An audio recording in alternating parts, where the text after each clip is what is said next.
Hello everyone and welcome to the Reboot series. We have an amazing guest today, so without further ado, Jay, do you want to introduce yourself? Yeah, hi everyone. My name is Jay Griffiths. I work with Next Connex. We are a high performance connectivity provider and managed infrastructure provider, sort of working with highly regulated multi-site businesses, I guess, to provide connectivity. Really, that's me.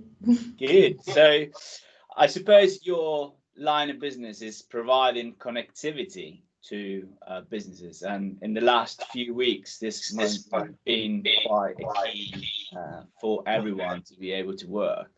So how did you find it? What's happened in your industry, and how have you managed to fulfill this amazing number of requests that must come your way at the moment? It definitely has been non-stop. Like the idea of business development in COVID is quite a scary one, but when you look at connectivity, it's kind of a whole different kettle of fish, really.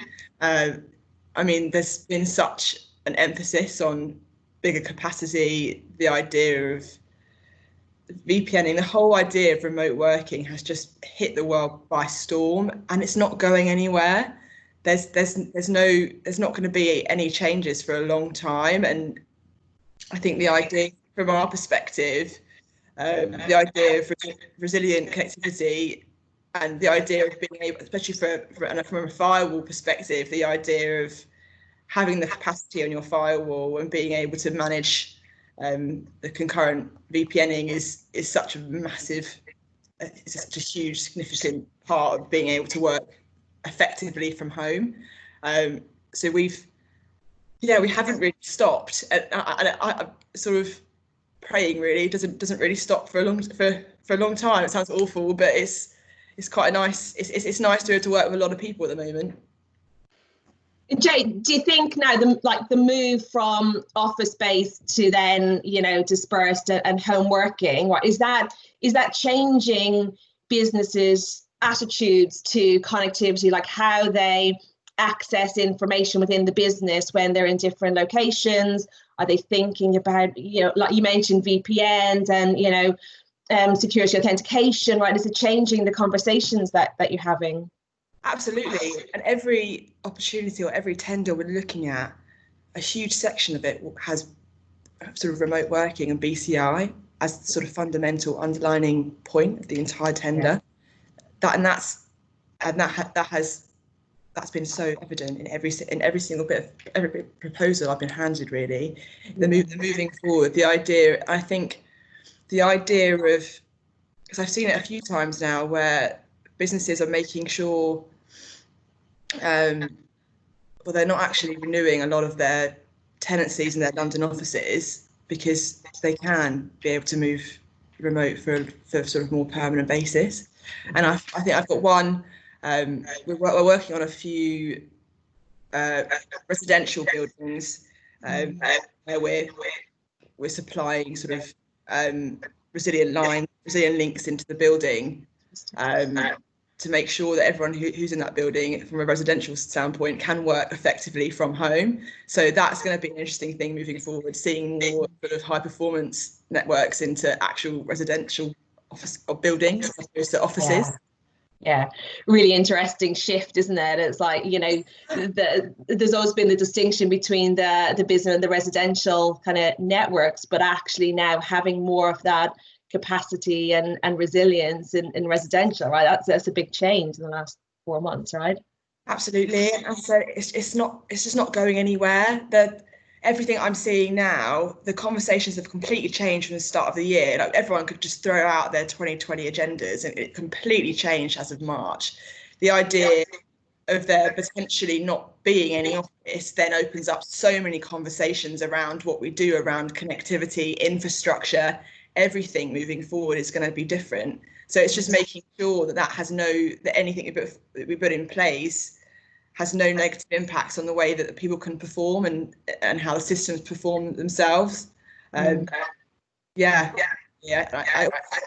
think I've also seen a conversation from a DR perspective as well, because I know obviously no one saw this year happening, but the idea of being able to provision better DR strategies as well has been an interesting conversation, really, because it's such a big one.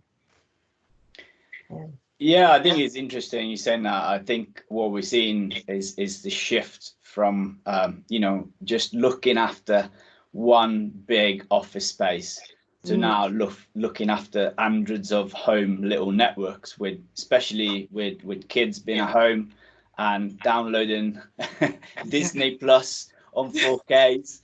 That must be a big challenge for you guys. How in terms of looking in the future, I think that's something probably people will look at and just prioritize the internet for business application than home Netflix and stuff. I think that's something is it something we're gonna see shortly, you think? I think so, and it'll be interesting from the sort of the large carriers as well, how whether they start provisioning different or new links into areas where they can almost offer business broadband into homes. That's going to be an interesting shift. And as you said, it's from an IT perspective, it's no longer just a building. We're now looking for, some of these massive organizations must have thousands of homes to look after, so that we're looking and being able to make sure capacity works for your business as well as your kids or everything else as well. So it's going to be an interesting shift. That's the beauty of live. That's like my other half just handed my phone, probably been ringing for like 20 minutes, and my baby's asleep in the other room. So just so you can see this hand coming through, it's nothing unusual. It's fun to come up. Something you mentioned a minute ago, Jay, around kind of DR and people looking at it's coming up more and more in conversations. I know something Steph, you and I have spoke about before, like people looking at their backup and their disaster recovery and all of those policies. It's a great time to review it. Like, again, is that changing now, this shift in mindset, and people are really focusing in on the importance of it? 100%. I mean, a few weeks ago we couldn't really leave our houses, so the idea now that we're all logging in, I mean, I'm logging in from my office, but everyone else is you guys are logging in from home, right? The idea that you'd be able to manage all DR systems without a secondary site, without having to, because you can't get places, right? If your DR site is, say, in the middle of London at the start of COVID, there was just no way you'd really want to go in, and you shouldn't. There's so many different things. I mean, we work with our virtual data center platform, which means that a lot of our customers, they don't need to have secondary sites for DR, which is just huge from not just from you haven't got to pay for a secondary site, but if you can't get to a secondary site, there's moving forward, there's just no way you'd need to anymore. If you're working from home, there's been such a shift in that respect, but you haven't really got to leave your pod of a home unless something goes majorly wrong or you need to get back into the office. I agree. I think is going to be the part that this big data centers play at the moment will be a lot higher, because what we'll see, I think, is that people will just realize the benefit of having a big redundant center whereby all of the applications are automatically failing over. You don't need a human intervention of like going in, switch your cables. We've been called previously so many times, and you go in and then the cleaner might have knocked the cable. And it's as easy as that, isn't it, realistically? And you've seen it happen a million times before. Yeah. I think what's interesting is the infrastructure as a service. I mean, it's nothing new, but it's interesting that it will be COVID that has really made such a movement into IaaS or SaaS or PaaS, platform as a service. So I think we're going to see a massive shift, and I think from our perspective, the connectivity below our IaaS platform is going to be even more important now, and the idea of resilient links. So we've got to wait and see how that unfolds, really. Yeah, it's an interesting. I had a conversation with someone recently, and we spoke about digital transformation, and it's always been kind of a little bit out of reach, and it's coming, in a few years' time, and we've just accelerated 3 or 4 years, right? In 3 or 4 months, and it is right now, and we're all looking at everything as a service. And to be honest, if we didn't have that capability, I think we'd all have been in quite a bit of trouble over the last few months, right? But Absolutely. we're proving the use case, right? We've been on a massive proof of concept for the last 3 or 4 months, and I guess it's hard to think about going back. You don't want to take a retrograde step back and think, oh, I'm going to push it out to the future now, right? No, absolutely. And you have IT directors and IT managers who are still getting, and I think we all are, getting our head around remote working and making it safe, secure, resilient for our workers, that the likes of your infrastructure and all the sort of back office stuff just isn't your priority right now. So they're looking at IaaS platforms as being more of I need that looked after because I have other things more pressing that will be more pressing for the following years. Moving, like as you just said, digital transformation. There's always this kind of, sort of euphoric place that we're never really getting to. Yeah. Because there's always sort of movements towards, but now we're placed really on the horizon of what does this look like for the future, and how do we make this as simple for our users without affecting their performance, without changing really anything but their surroundings, I think. Yeah, no, it's fascinating, isn't it? So I guess, where do you see the role of Next Connex within that? We're on the horizon now. What role is Next Connex going to play in that? Well, I think connectivity is, as I said before, is more and more important. And I think over the past few years, we've launched our sort of IaaS and our firewall as a service platforms, which are now, this idea as a service is just going crazy. As a service in life, we demand so much more nowadays. So the idea of having it managed and having things being able to scale to you and to your growth, whether that's growing up or whether that's going down, being able to provision resource on demand without having to worry about capacity is such a huge conversation, particularly now. So I think Next Connex, we're going to be working with some big projects to be able to ensure that this remote working and this new horizon is as effective as possible for some big companies. So I think that's exciting, and I'm excited to be part of it. I think nervous a little bit, but excited.